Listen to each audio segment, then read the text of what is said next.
muita alegria, quero saudar a todos com a paz do Senhor. Amém.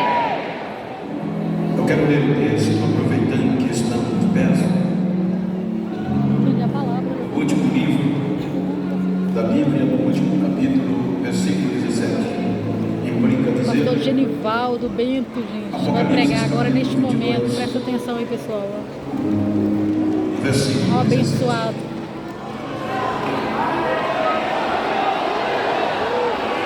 Eu quero ler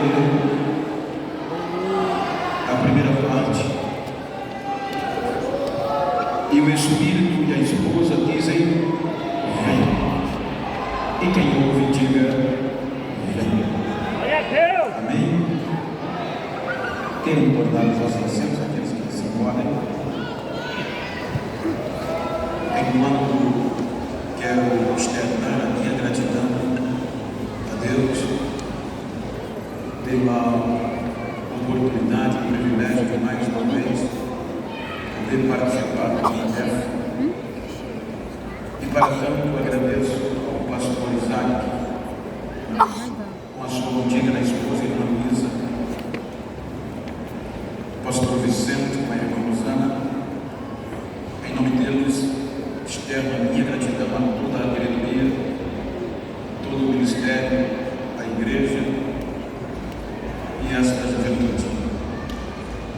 Quero fazer menção de louvor pela vida do pastor Cristão para falarmos acerca da proposta temática estimulativa de uma geração privilegiada. Quando nós analisamos o contexto como um todo, é bem verdade que o Evangelho de Cristo, o conjunto das suas mensagens e dos seus ensinamentos, ele é rechaçado quando se começa a pregação. Rechaçado, o pregador, muito por ouvi-lo, parabéns, porque os judeus, na sua essência, por onde o Evangelho começa, eram ensinados pela cúpula que não havia ressurreição. Observem que o maior obstáculo da crença do Evangelho é o ponto ressurreição. Os líderes, a cúpula que dirigia o contexto espiritual, Atos dos Apóstolos 23:8 diz que os saduceus não acreditavam em ressurreição, nem anjos, nem espírito. Imagine você se formar, catequizado, e na sua mente ser impregnado desde criança esta doutrina. E quando o Evangelho de Cristo vem, ele vem como um contraponto, porque Jesus, ele vai falar de uma esperança após a morte, e após a morte é ter vida ressurgida. Então o Evangelho que Cristo começa a pregar, ele tem algumas características desfavoráveis dentro do contexto cultural e religioso dos judeus. Primeiro, que para disseminar, difundir uma proposta como esta não era fácil, porque os grandes mestres dos judeus, eles baseavam-se no intelecto, no conhecimento estrutural e acadêmico da época. Então, quando Jesus começa a pregar o seu Evangelho, ele já vem desestruturando esta tese, ele vem disseminando, difundindo a sua proposta com um grupo de analfabetos, e isto já era um ponto negativo. E o segundo ponto é que ele vai pregar acerca de uma esperança, a ressurreição. Depois da morte havia um lugar específico chamado céu.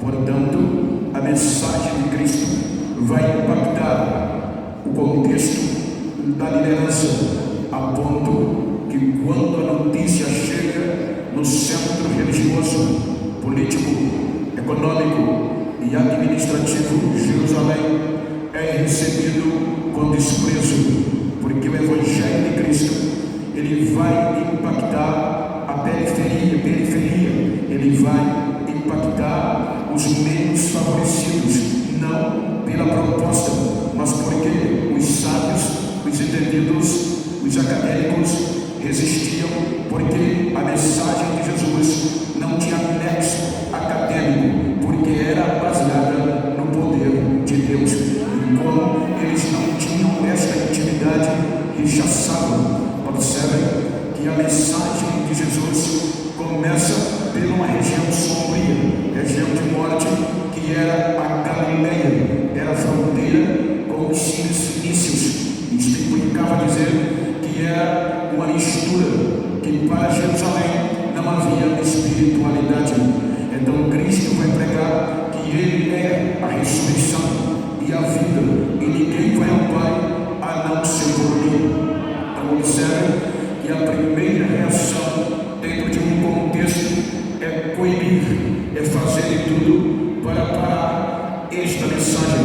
Por isso que os irmãos percebam que a primeira oposição decidiu em reunião específica, ordinária, que deveriam parar esta mensagem, porque o contexto de Jesus não tinha um contexto acadêmico. Então eles diziam, como a lei exigia acadêmicos, porém com o poder de Deus eles só tinham academia, mas não tinham o poder de Deus. Por isso que Jesus disse a ele: errais, não conhecendo as Escrituras e nem o poder de Deus. Então eles não conheciam este poder. Então disseram: vamos parar esta mensagem, porque ela vai atingir muita gente. A periferia está aceitando. Começou com 12, já tem uma multidão, não só de Galileu, mas a mensagem dele ultrapassou a fronteira, e até os fenícios já estão se rendendo e aceitando a sua mensagem. Porém, eles dizem: como vamos parar? Primeiro vamos usar os acadêmicos para tentar dissuadir a sua tese.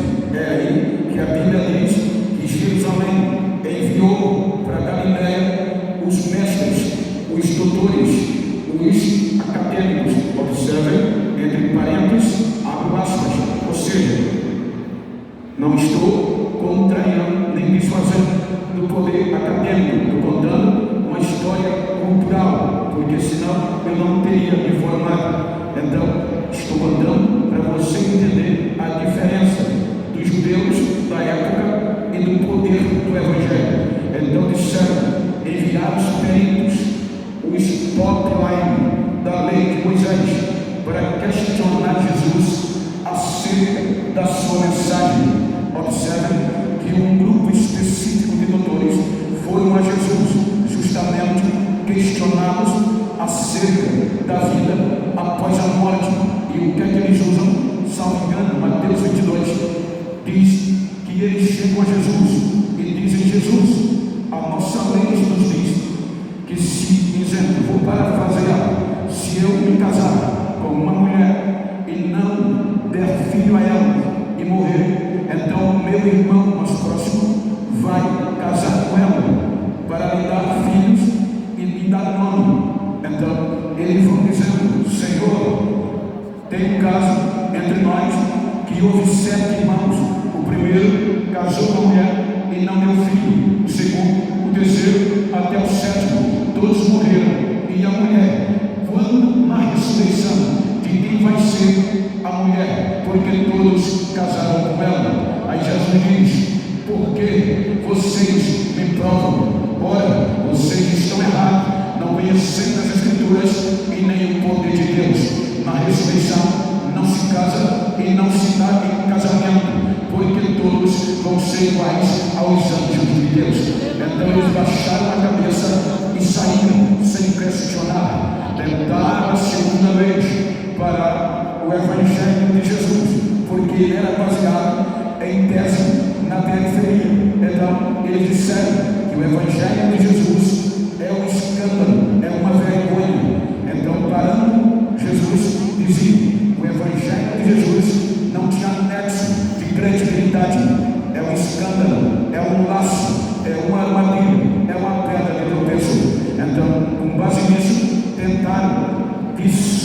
desvalorizar a mensagem da ressurreição.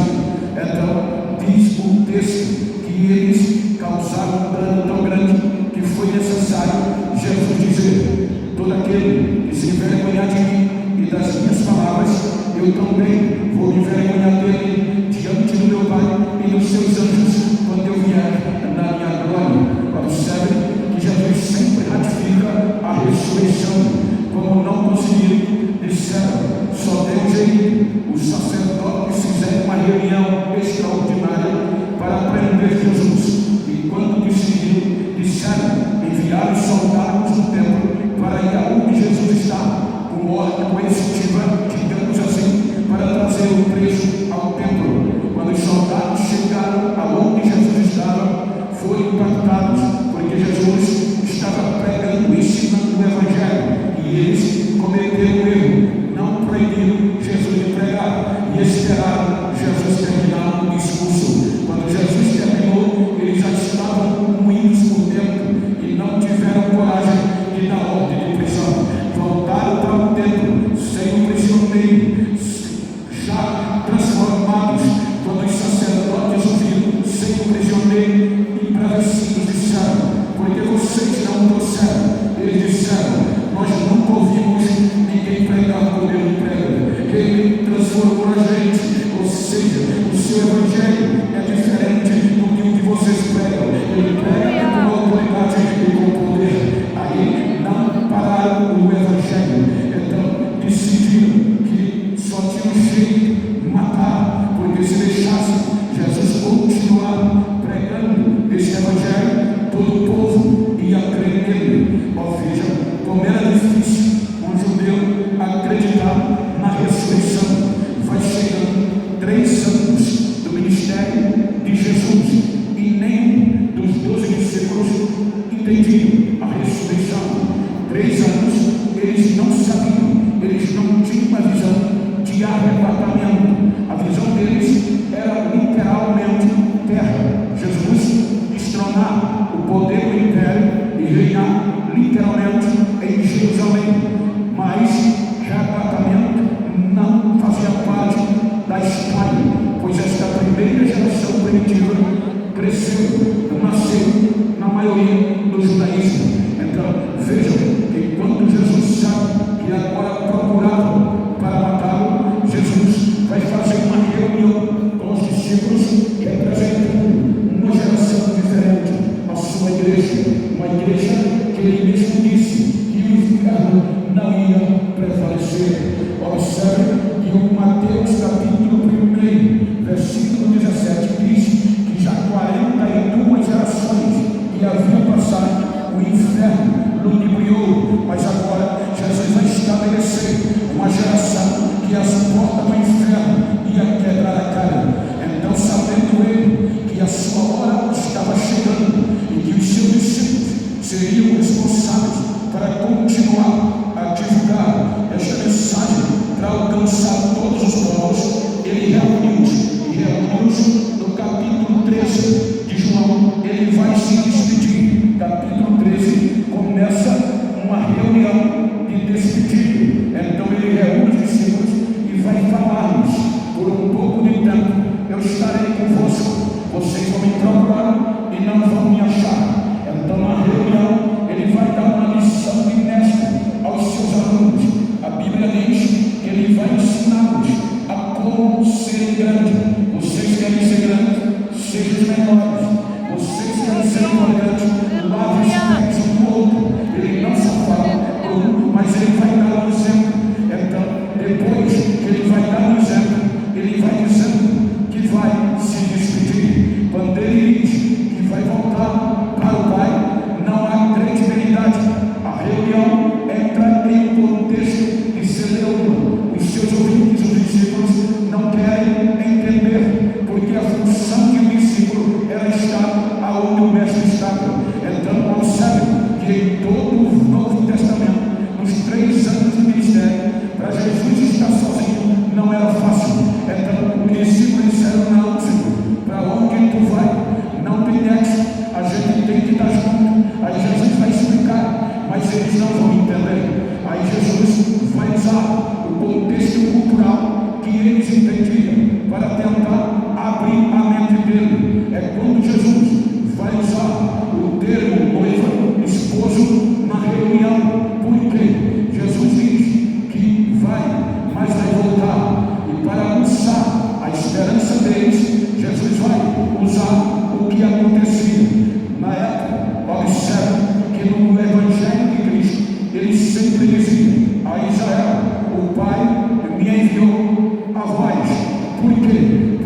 aos Romanos, capítulo 10, que Israel rejeitou a justiça de Deus. Capítulo 11, versículo 17, os anos se quebraram. Versículo 24, ele diz: quando Israel não aceitou, aí Deus olhou para nós e ele usa a alegoria. Somos reis bravos que não tínhamos direito. Deus nos cortou do natural, somos reis e contra tudo, até a natureza não aceitava, mas contra a natureza nos enxertou na oliveira verdadeira. Versículo 25, ele diz aos gentios que Deus endureceu em parte o coração de Israel para que nós pudéssemos entrar, e enquanto o arrebatamento não vier, a vez é nossa de falar de Jesus e ter a esperança do Evangelho. Arrebatamento. Então Jesus vai agora se voltar para a igreja. Por que eu digo cultural? Para abrir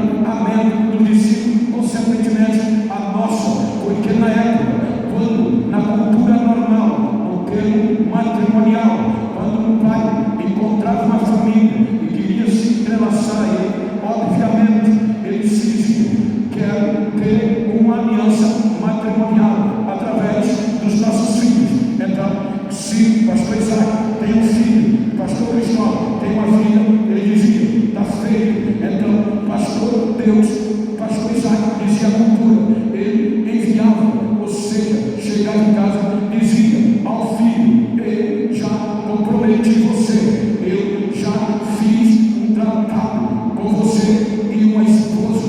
Agora imagine, uma esposa que não tinha direito, que não tinha formosura, queimada no sol, da periferia. Então ele diz: vá pagar o dote para confirmar o relacionamento. Aí o filho era enviado para a casa do pai da noiva, só que ele vinha não de mão vazia, ele trazia as moedas de prata ou de ouro e um ouro de vinho de uva. Quando ele chegava na casa do pai da noiva, ele dizia: cheguei, o meu pai me enviou para confirmar o que ele tratou. Aí o pai chamava a moça e dizia: pela primeira vez, a moça ia ver o prometido. É cultural. Até hoje eu tenho amigos que me dizem, né? Eu só vi a minha esposa no dia do dote e do matrimônio. Aí a moça vinha. Quando a moça vinha, que olhava para o noivo, dizia: pai, assim, gostei dele. Então, quando o pai ouvia isso, e o noivo ria, e o noivo pegava o dote e dava o pai, pagando e comprometendo o compromisso. Quando o pai recebia o dote, então ele pegava um odre de vinho e colocava na taça e dava a noiva para celebrar. Enquanto a noiva sabia que o trato era feito, mas depois do dote era necessário que o filho voltasse para a casa do pai, e isso ia causar ausência e ia deixá-la só. Aí, enquanto ela bebia o cálice, ele ia declamar um texto, um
dinheiro, sem apoio. Agora o medo vem, mas a alegria da volta era maior. Eles não esperavam Jesus hoje, esperava naquela época, no outro dia. Aí Jesus chega no céu. Quando Jesus é recebido pelo Pai, diz: Pai, o dote já foi pago, e já foi pago com garantia. Por isso que Pedro diz na sua carta a gentios da região asiática romana, ele diz: vocês não foram resgatados da vossa maneira de viver como nos dias dos vossos pais, como prata e ouro, coisas corruptíveis, mas vocês foram resgatados pelo precioso sangue de Jesus. Então olha para quem está do lado, que o dote já foi pago, que o dote já foi pago, desde a hora de você dizer já está prometido. Ele vem, você já criou, você já está prometido.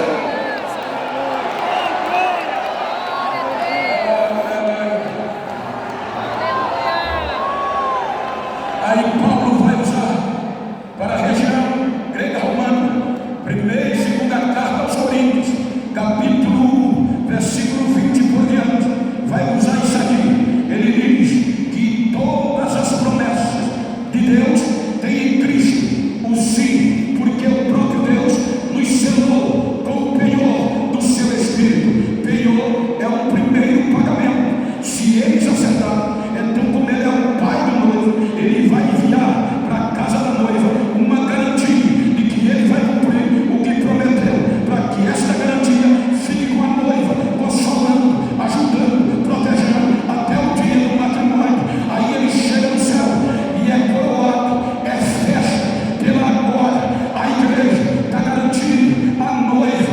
E olha que coisa linda, na cultura, o primogênito casando não sai da casa do pai, porque tem a posse dobrada, e enquanto o pai vive, ele vai cuidar do pai.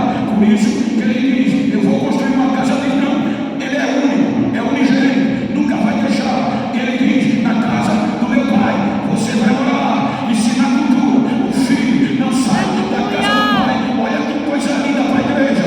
Papai é eterno, a casa é eterna, o filho é eterno. Então olha para quem está ali, a eternidade que agora, a eternidade do céu está aqui.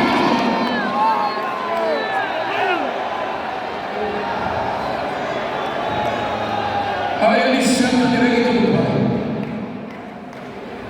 e a noiva está sem progressão. A noiva está amedrontada, a noiva está sozinha, a noiva está bombardeada sem uma garantia. Aí ele diz: pai, eu prometi a ela que o Senhor ia enviar uma garantia, um selo, um penhor para Israel. O Senhor deu na pedra, mas a minha igreja é especial, vai ter que ser no coração, vai ter que ser no lugar mais sensível e emocional. Aí diz Lucas que de repente estava a noiva reunida em um mesmo lugar. De repente veio do céu o barulho de um vento impetuoso e violento, e encheu a casa, e todos foram cheios do Espírito Santo de Deus. Quem foi selado, quem recebeu o penhor,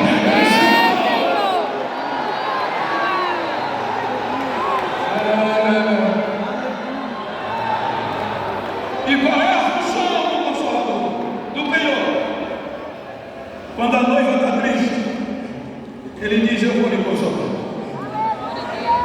Quando a noiva quer desanimar, ele diz: levante a cabeça, o pagamento está de pé. Quando algum outro quer tirar a noiva do caminho, quer enganar a noiva, aí ele diz: eu sou maior do que ele, eu sou maior do que Jacó. Acredite em mim, ele vem. Por isso que é ele que vai dizer: ele vem.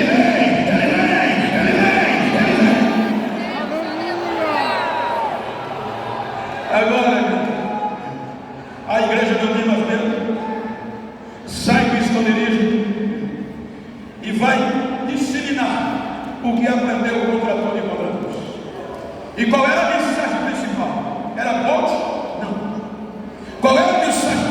Nada contra, muito pelo contrário, só estou dizendo. Qual era a mensagem principal? Era a chave de carro? Não. Era a chave de casa? Não. Jesus veio.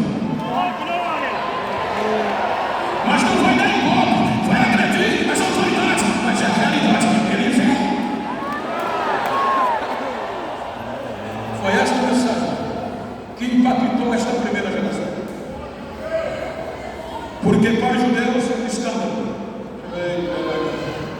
E esta mensagem era real, porque todo dia, contra tudo e contra todos, o número de salvos acrescentava. E Jesus selava com o Espírito Santo cada um que acreditava. Aleluia. E o tempo vai passando, Jerusalém vai transtornando. Aí a religião disse: temos que parar. Se uniu saduceus, fariseus, escribas, se negam para parar, não conseguiram. Prendia, não resolvia, continuavam dizendo: ele vem. Aí entregaram o sinédrio, disseram: vamos entregar ao Supremo Tribunal.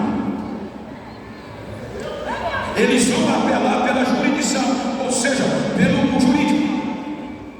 O sinédrio era o poder judicial, o jurídico era o nosso Supremo Federal, o Supremo Tribunal Federal, no contexto.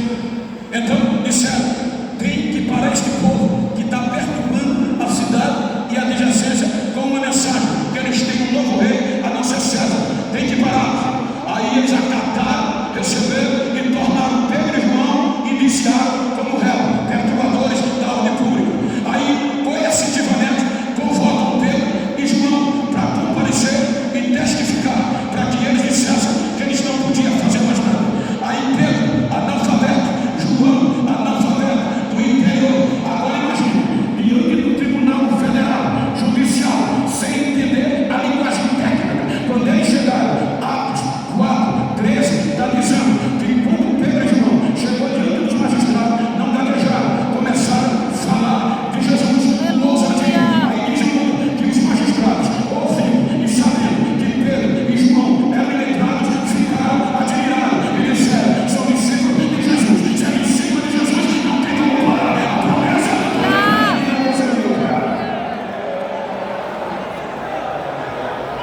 E o que é que faz agora? Vamos usar o poder do império. Todos que aceitarem esta proposta vão ser expulsos da sinagoga. O sistema da sinagoga, excelentíssimo vice-prefeito, era ótimo para o pobre, periférico. Por quê? Porque ele dava educação, ele dava sustento, ele dava alguma assistência social. Aí eles se mexeram no bolso, eles não aceitam. Aí foram mexer no bolso, porque se tirando eles da sinagoga, eles não vão ter dinheiro, eles não vão ter sustento, não vão ter educação, e agora vão depender do império. E para depender do sustento do império, tem que queimar incenso do imperador, tem que adorar o imperador e reconhecê-lo como Senhor.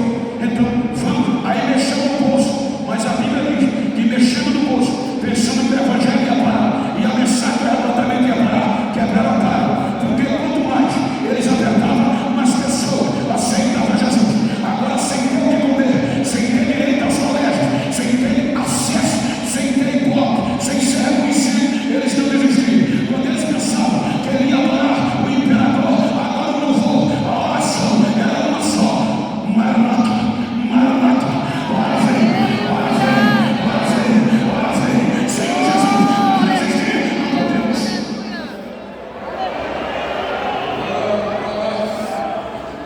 Crescia.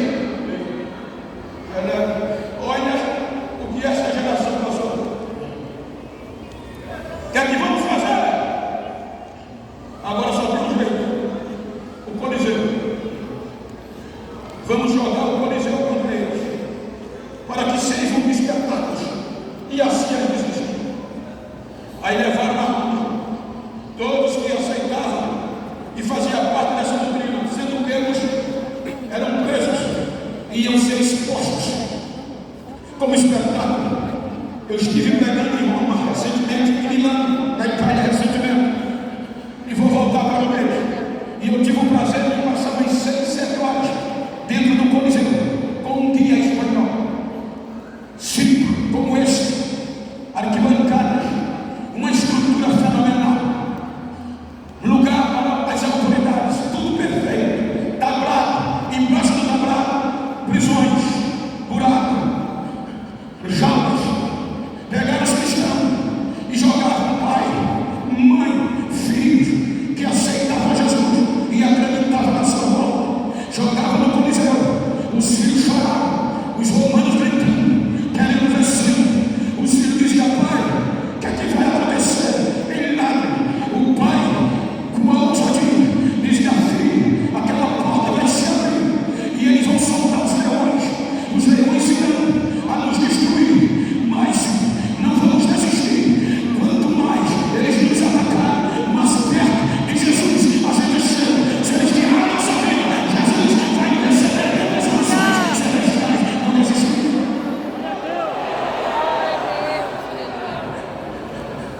disseram: vamos jogá-los no fogo.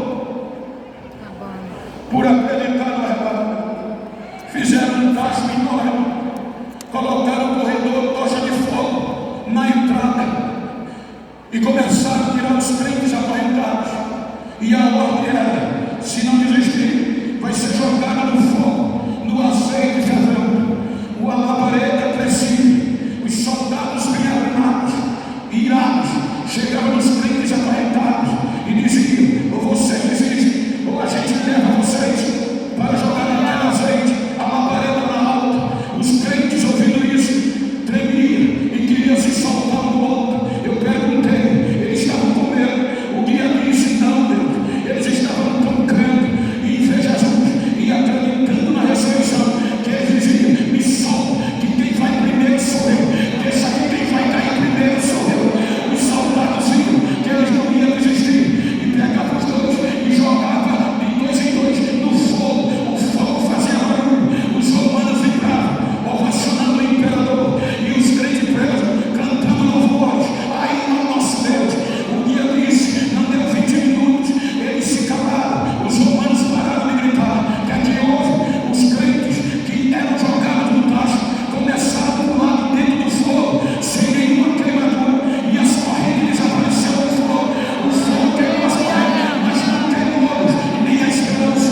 Quando os romanos viram eles em pé na beira do tacho e os outros cantando louvor, se calaram, e os que saíram do tacho gritavam: os deuses que rolam são fracos, mas Jesus é o meu Senhor, é pesado, é